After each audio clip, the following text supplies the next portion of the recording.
Great. So, welcome everybody. My name is Mikko Siikaniemi. I am from Seinäjoki, online here at my home office. I'm a WordPress developer, a freelancer, and running the WordPress Seinäjoki Meetup together with Mika Autio and Kaisa Koskela. Mika is also present here in the meeting today, so welcome Mika as well. We've had these online meetups now for a couple of months, and then today we are happy to have Marko here from Avidly agency. Is that correct? Yeah, that's correct. Yeah, and he's going to talk about creating your first WordPress plugin. If you have any questions during the talk, just feel free to shout out to your microphones or use the chat box. You can find the chat box from the top right corner. There's like a speech bubble, and you can see there the chat messages. So please feel free to write your questions or comments or just shout out them. Just a few general mentions. There's going to be a big meetup just in a few days. So WordCamp Europe was cancelled once, but now it's back and it's free and it's online. So it's going to be on the 4th to 6th of June, and you can find the links online from the website itself. So 2020.europe.wordcamp.org. It's going to be 3 days full of meetings and presentations. The first day is reserved as a contributor day. So if you feel like you would like to learn how to contribute to the WordPress itself, there's quite many aspects to it. So that's an interesting way to join into the community as well. So fully recommend you to at least check out the days after the contributor day, so the 5th and the 6th of June. So you can find live stream links later on from that website. And that's all from me. Without further ado, I let Marko to take it over and start the show for this evening. So please go ahead, Marko. Thank you. It's nice to be here with you folks. I will share my presentation as well.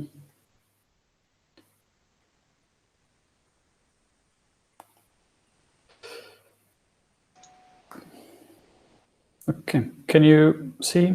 Yep, that's great. Excellent. Just a second.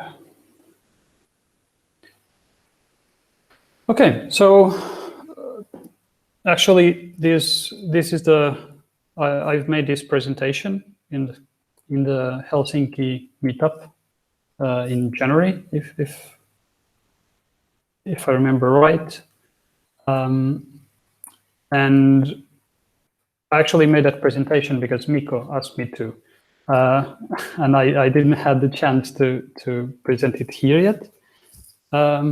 So this is from the same like as in Helsinki with some changes though, but it's the same. So it's nice to finally be here giving this talk. So my name is Marko, as I was just introduced. I really like WordPress. I organized the meetups in Helsinki for many years, together, not alone, together with some other people. Sami Könen, you know him, and Nico, and Kenda, and Sonia.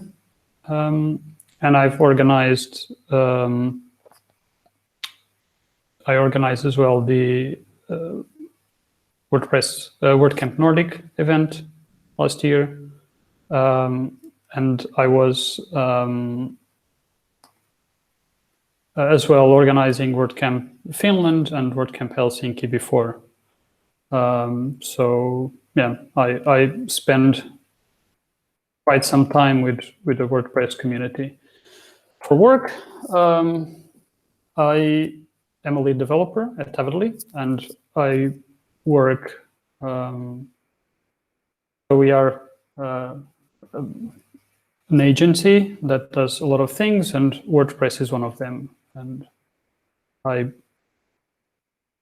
like to work with these folks. Top of that, I really love history and jazz. So if you like any of those things, go to Slack, ping me, and I would love to talk about it. And I really like the WordPress community and sharing stuff about WordPress. But today we are going to talk about plugins. So for sure you have downloaded a plugin before, but that's not really what we're going to talk today. We're not talking about this button here that you have used. Today it's an introduction of how you get to build your first plugin, and this is not about how to publish your first plugin in the WordPress repository. This is not about that. This is about why you should create your plugin, even if it's for your own use, and why you should do so, and how to do so. So this is what we're going today. And I reiterate what Mikko said. So if you have any questions in the middle of the talk or need some clarification, please go ahead, interrupt me. So we can start with a bit of theory around plugins, and we'll look at an example plugin later on. A plugin that was actually built by one of the persons that is attending today, Amanda, some years ago. She was my ex-colleague, and the reason why I chose this plugin was because it was her first plugin. So it was an example of a plugin that shows functionality of how a plugin is structured, but most importantly, it was the first plugin. So this is an example of that. So what is a plugin? First of all, get into a definition. So a plugin is PHP code that modifies WordPress core functionality. Not necessarily core functionality. It can also modify other plugin functionality. And so we can add functionality, remove functionality from WordPress. For example, it can add functionality. So if you want someone to be emailed every time a post is modified or a certain post is modified, that can be a plugin. If you want to remove the admin bar, let's say for all the subscribers or for all the specific user, that's a plugin. So you are modifying the behavior of not the functionality of WordPress. And a plugin doesn't need to have any line of code. Of course, it won't do much, but it can be a single line of code. And it makes sense to have a plugin that is a single line of code. And we'll go through why that's okay. But there is no limit of how small or how large a plugin can be. So don't kind of be afraid that you need to have a grand idea for yourself, like to build a plugin. You don't need that.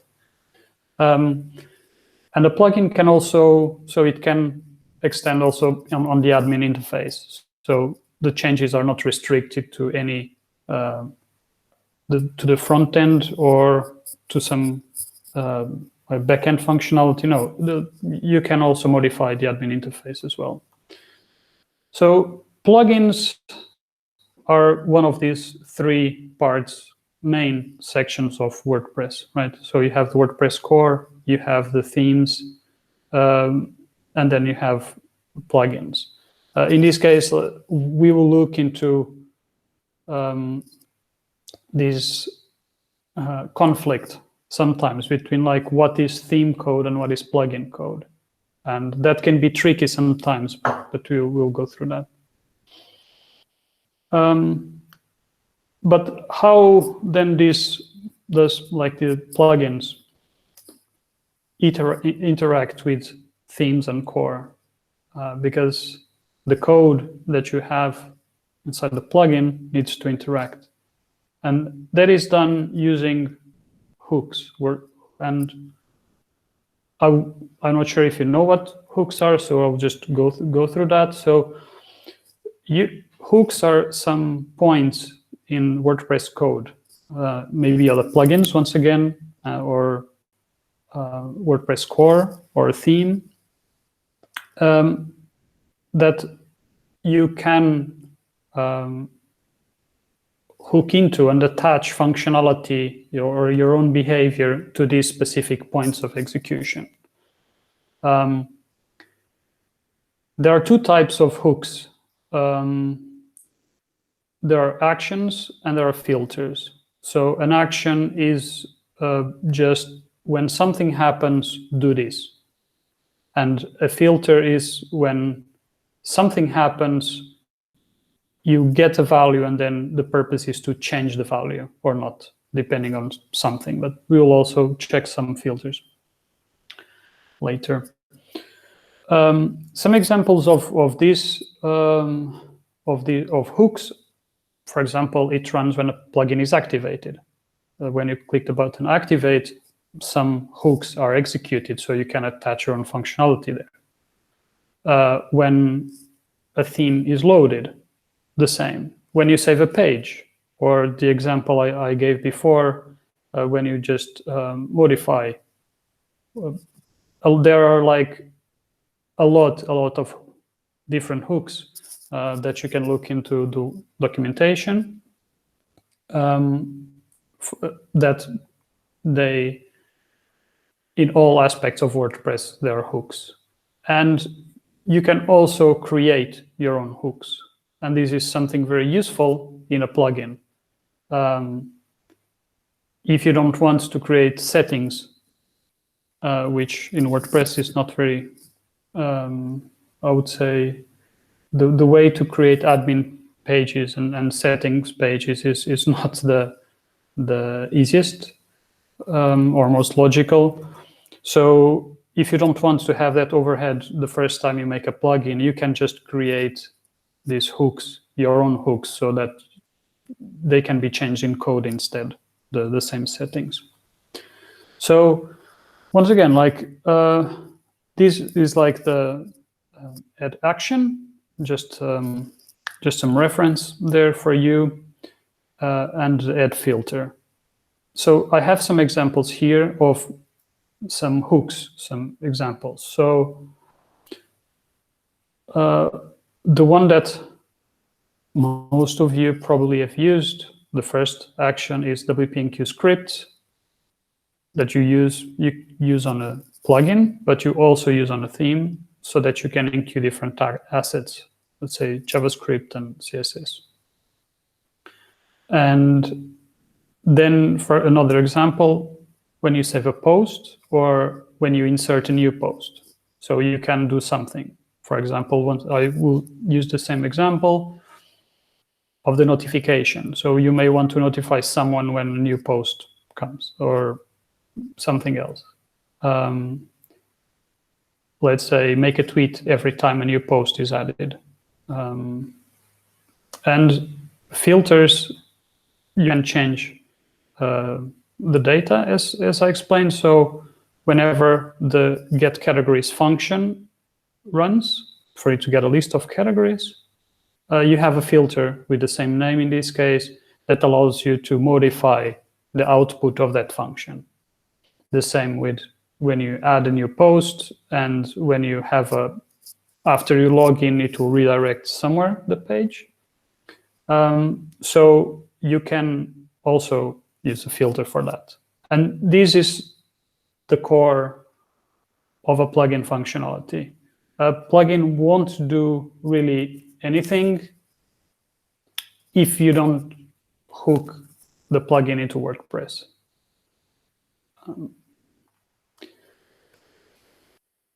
So on top of the normal hooks, you have kind of a special type of hooks that work only on plugins. You have the registration activation. So when you activate a plugin, when you deactivate a plugin, and when you uninstall the plugin. So when these, you can add these to your plugin if you need. Most of the case you may not need, but they are pretty handy. For example, if you want to, some examples for this activation hook, the examples that are down is, you may need to create your own database table or tables. Or if you modify the table after it runs the update and it activates again, it may change the database table. You may flash the permalinks, new site options that you may use, even like plugin version, for example. When you activate it, it updates the plugin version. And user roles, dependencies, and so on. And when you deactivate or uninstall, depending on the functionality of your plugin, you may want to undo some of these, right? You may want to remove some user roles. You may want to also flash permalinks, or to remove some site options that you don't want anymore. So kind of the camping rule, leave the place cleaner than you found it. So when you remove your plugin, it should not have, unless you have a good reason for it, it should not just have, you should not leave just data there.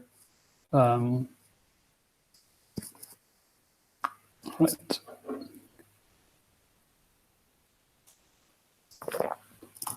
Then about this functionality, these modifications, what should go on a plugin and should go on the theme? And yeah, this can sometimes be a bit tricky to answer. And there are, of course, some grays here. And this comes, of course, with time. As you build plugins, you would realize that some things will be on one side or the other. But for me, I have some kind of rules that help me to choose. The main one is, okay, you build a site, right? You have your theme, and there is this piece of functionality that you may want to put on a plugin. If you want that functionality to exist, if you disable the plugin, or if you do the plugin, if you disable the theme, or if you do a facelift. So when you're writing in your functions PHP, think about like, okay, if I do a facelift of this site, is this something I want to keep? If the answer is yes, then that's a sign that the code should be inside a plugin and not the theme. Yeah, that's a really good point. Yeah. Another rule is like, do you want, is this some functionality that I'm using in this theme, but would this be useful in some other site in the future? Once again, if the answer is yes, then most probably it would make sense to move it to a plugin. And I repeat, for I said from the beginning, don't think that a plugin needs to have a certain size. A single line is okay. And also, a lot of times functions PHP or some other files that are loaded through functions PHP are quite bloated. And if you disable the theme, like that code will disappear, right? You won't have access to it. Or so think about doing it the other way. So the general rule is that, like, if you do a facelift or you want to reuse it, move it there. An idea from this is that a plugin doesn't need to be, you can have a plugin for a single site. Okay, so give some I have some examples here. Gutenberg blocks. Should it be a plugin? Yeah, it should be a plugin, because if you change the theme, okay, some styles may change, but you still want the blocks there. Or even which blocks you want to have enabled. For example, on a site, that can be a plugin. Data modeling, custom taxonomies and custom post types. Should these be on the theme? Probably not, because once again, let's say you want to do a facelift of a website. You probably want the custom post types. Your data should be there. If you have contacts, a custom post type contacts with a list of your the contacts on a website.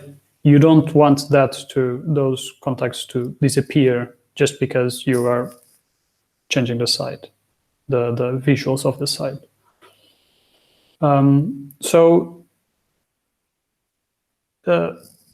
There is this kind of plugin that, so you have plugins with specific functionality, but then you have these plugins for data modeling, custom post types, roles, taxonomies that are very specific to a website. And that's okay. There is this concept of features plugin. So it's kind of the site features that you create a plugin for that specific site. So this is something, if you don't do, it's something that you may want to do. So all these custom post types, taxonomies, everything on a plugin. It doesn't need to be neat, it's just separate. You won't lose it if, even if you're debugging something in your theme, and you need to enable a default theme, right? So then you can change theme to whatever, and your content will be there for you to test in that. So you can see if it fails or not. And if it fails, you can disable the plugin. So it gives you an extra step here. So also any functionality that you want to reuse, either in different functionalities, yes, or in a network of different sites in a multi-site. And also WP CLI commands. So if you have if you make your own WP CLI command, you can have that in a plugin. And so when you activate the plugin, the command will be automatically enabled in the command line. And this is also very handy if you do integrations or something like that. Are these the types of things that you usually include in every project? I mean, if you implement a new customer project, do you implement these as a plugin? And are these the types of things that you include usually? Yeah, we like pretty much every. Of course, there are projects that are very, very small, but if there is a custom post type, for example, it goes to a plugin always. Yeah. It's like no question. Or the same thing with the WP CLI command. It goes there straight away. Yeah. And blocks as well, like any of these. And you may, for a certain project, of course, have many custom plugins. These features, this data modeling might be one plugin, but if you have, let's say, you create an integration with Phonecta, right? You have an integration with Phonecta, you can put that functionality inside a plugin, and then you can reuse it in a separate site. So you have multiple of your plugins at the same time. Yeah, thanks.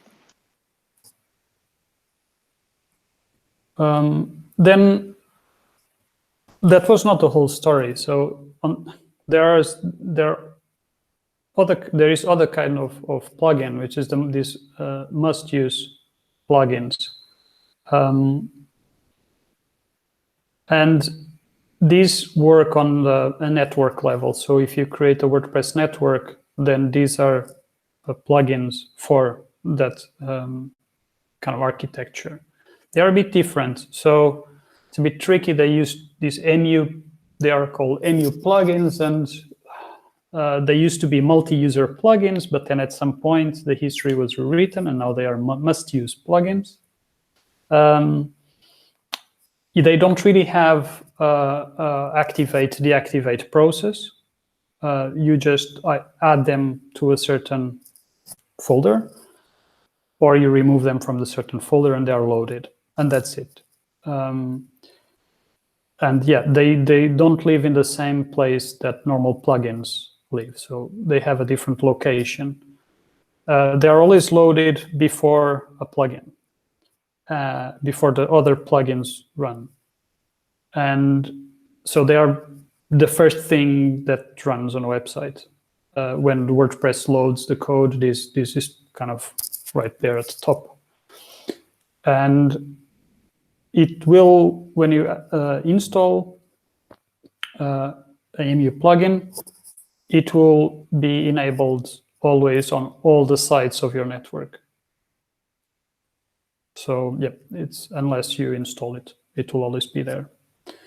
You don't have automatic updates for this. And the activation hooks that I showed before, they are not executed. So because it doesn't really have an activation process. You drop the file, it's loaded, and that's it. So this is where they live. And so you on the MU plugin directory, and there are like two ways of loading these. So the MU plugins would only load PHP files at the root of this directory. And if you do that, it will show in the WordPress admin when you have the plugins list, you'll have an option there, a filter for the MU plugins. But if you want to have a folder structure that has like not just a single file and it has more files, then it's better to have your plugin inside the directory and then create these loads. You create a file that loads the plugin inside the folder. This is of course nicer because you can then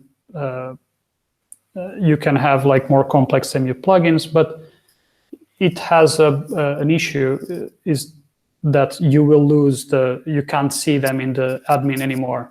So this must-use list will just disappear, the plugin from there.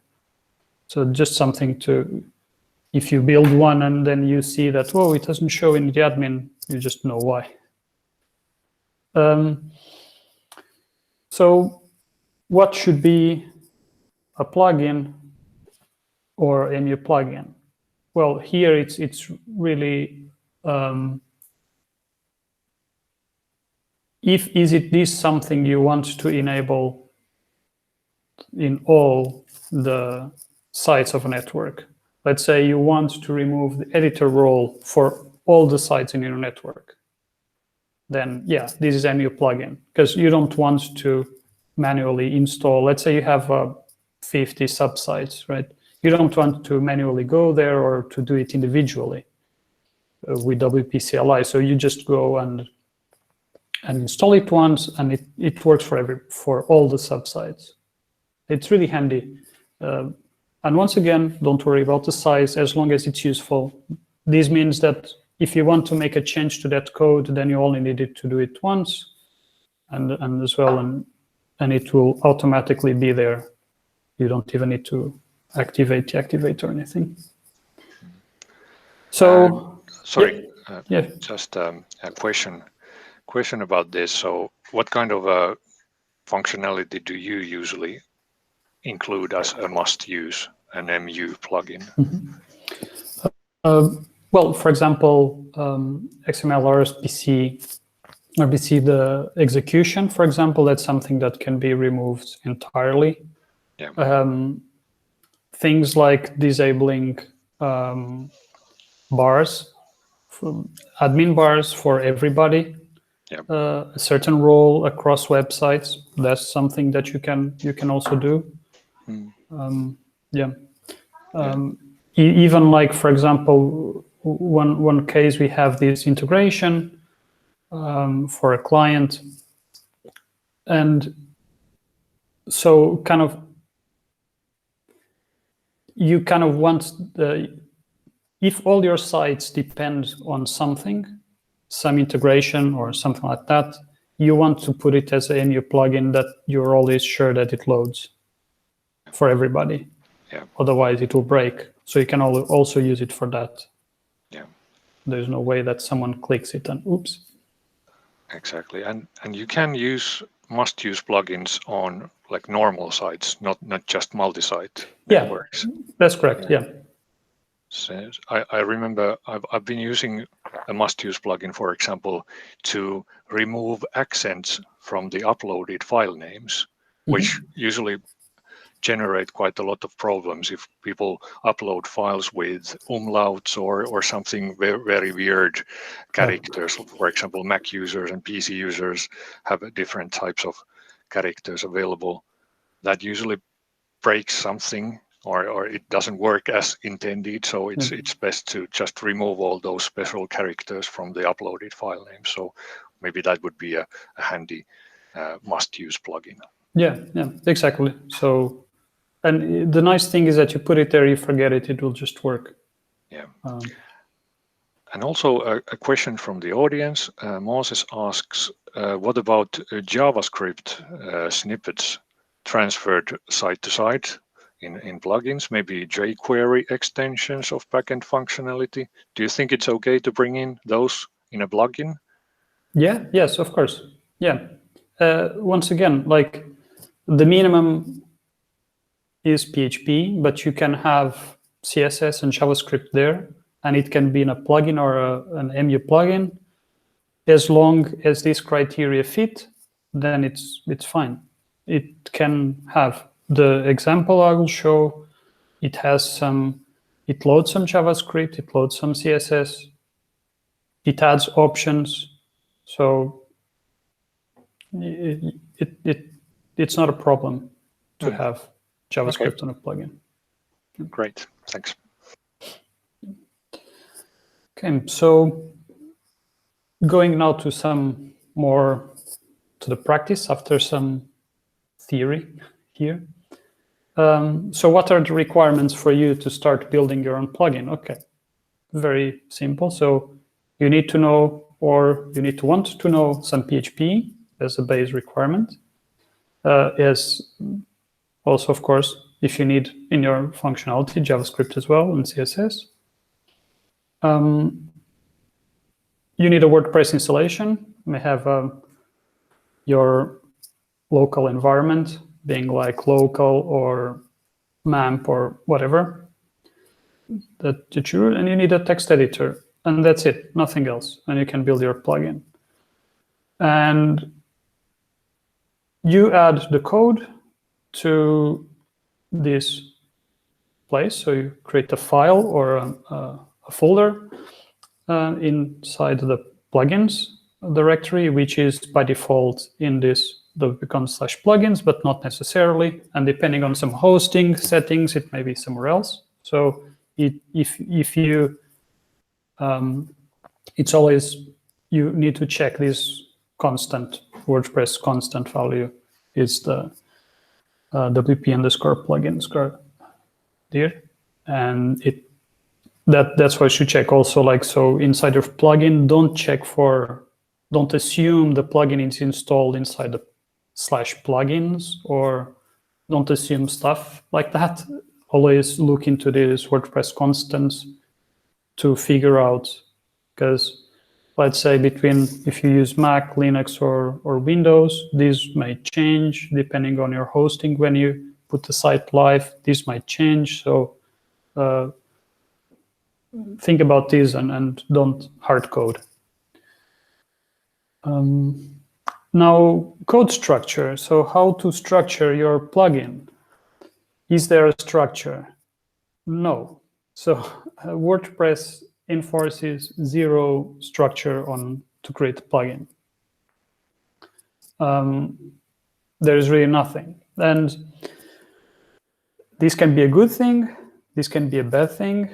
You are free to make your own mess and to learn from your mess, the mess you create, because there is really nothing that will show you how to structure. There is no just PHP file, and that's it.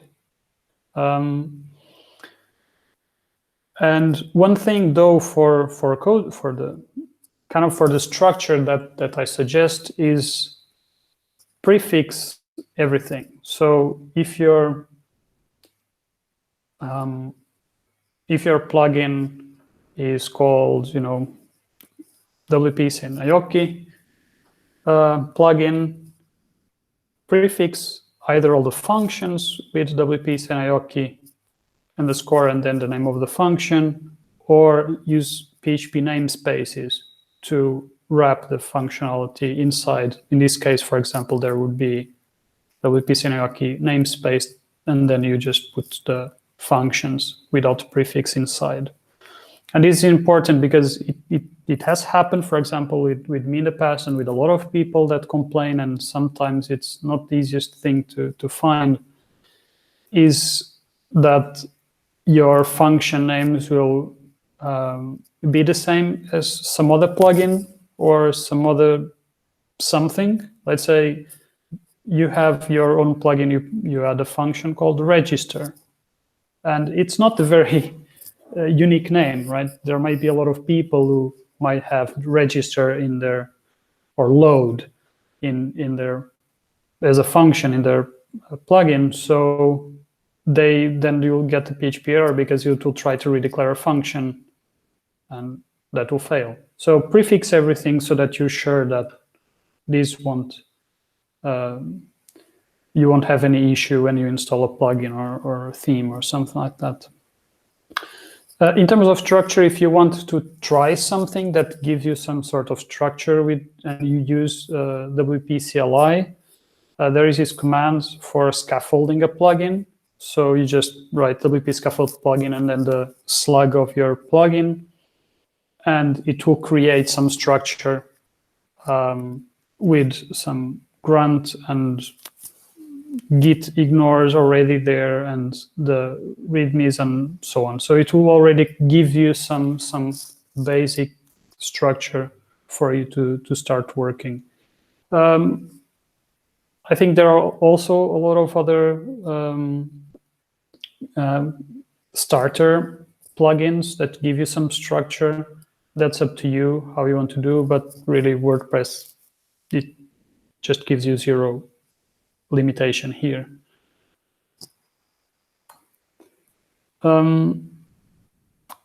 So the one thing that you need to have kind of in a plugin is the header that specifies metadata. And this is some probably have seen. It's pretty much the same that you have in the theme. So you have in this case a plugin name, the description, the version, who made it, the license, text domain. There are a lot of other metadata fields that you can add. So this is kind of the basic. I think plugin name is the only one that is actually required. You don't need to have anything else other than plugin name, but be nice and add something else as well. Yeah, so now let's go through an example. Yeah, Moses asks, yep. Would there be a boilerplate that you would be able to recommend? I don't use boilerplate for plugins, but for example, this plugin that that I will show has a simple, clear structure. So looking at this, you can see more or less how to organize stuff. I can give some ideas later on what you might want to do and not. Yeah. Also, the WordPress plugin developers handbook, which is available from the WordPress.org, is quite handy. So it gets you started quite quickly with the plugin development. Absolutely, and it has information about the registration hooks and so on. So yeah, one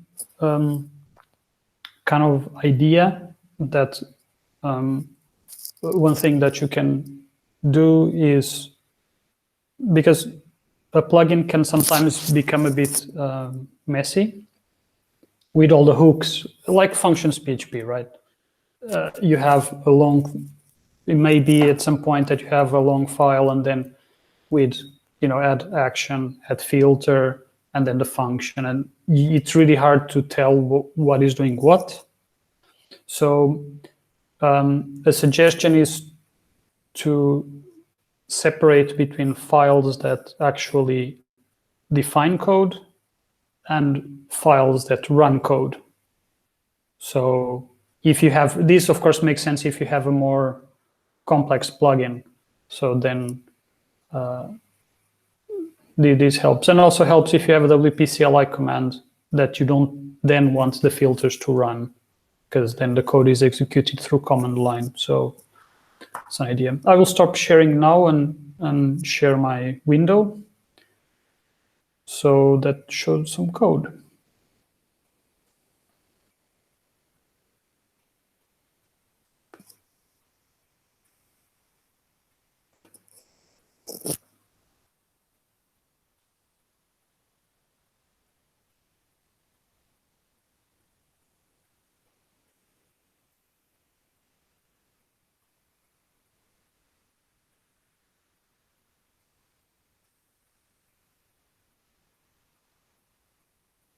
Okay, it seems I can't share my screen because, okay, I will share then different windows. So it goes first showing what the plugin does and then actually looking at the code in separate instead of going back and forth. Is it something related to the meeting settings, or is it? It's regarding to the recording. Yeah. Okay. Okay. Can you manage it with the recording on? Yeah. If it gets confusing, then you can stop me and ask questions. Yep.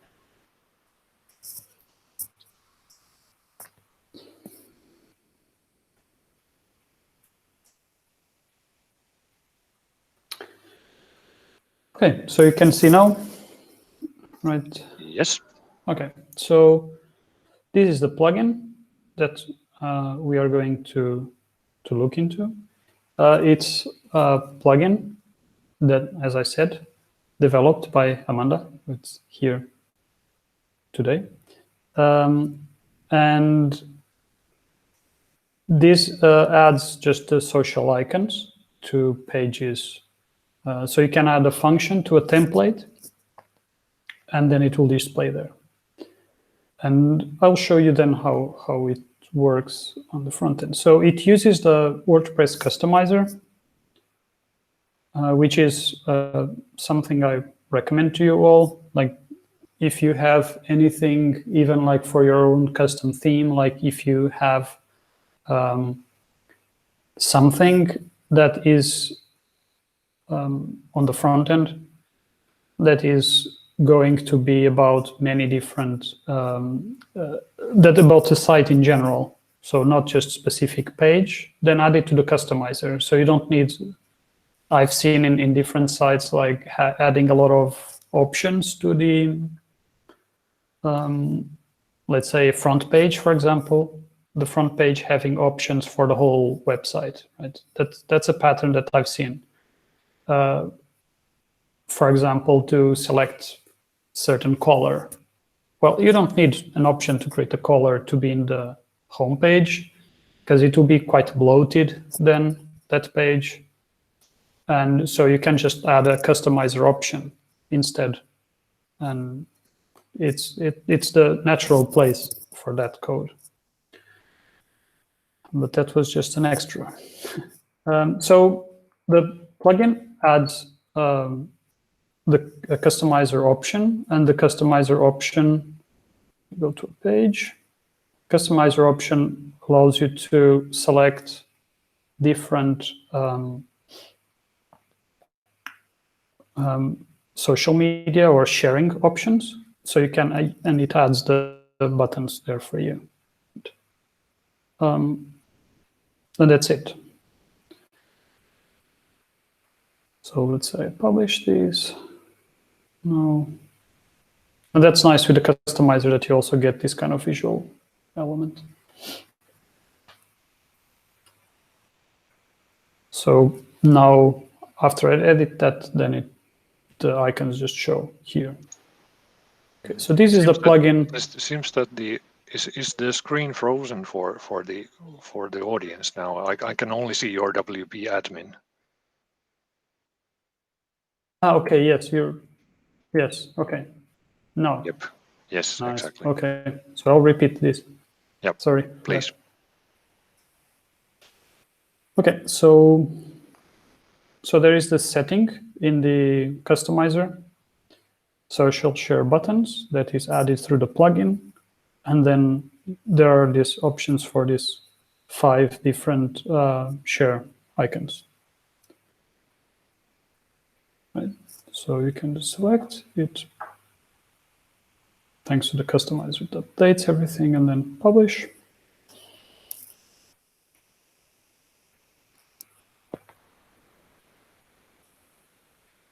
And then there we have the different buttons. So this is an example of something that you build for, let's say you build for one site, but then you think about, okay, wait a moment, I would actually like to have something like this to use in many different websites. So why don't I make it a plugin, and then I can just use it in the different places. So yeah. So this is what we're going to look into. I'm now switching again to trying to switch to my editor.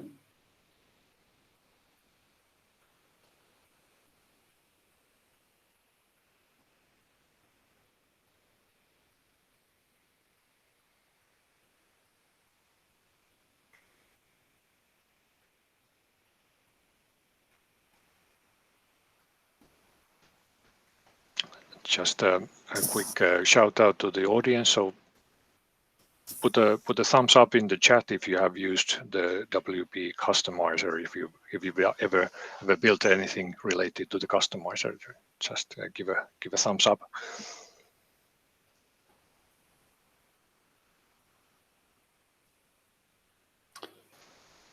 Okay, so there is an issue here now because of the recording. Okay. So I can only share my code if I restart Chrome and activate some permissions. Maybe I'll stop the recording for now. Okay. And let's try that. Yeah.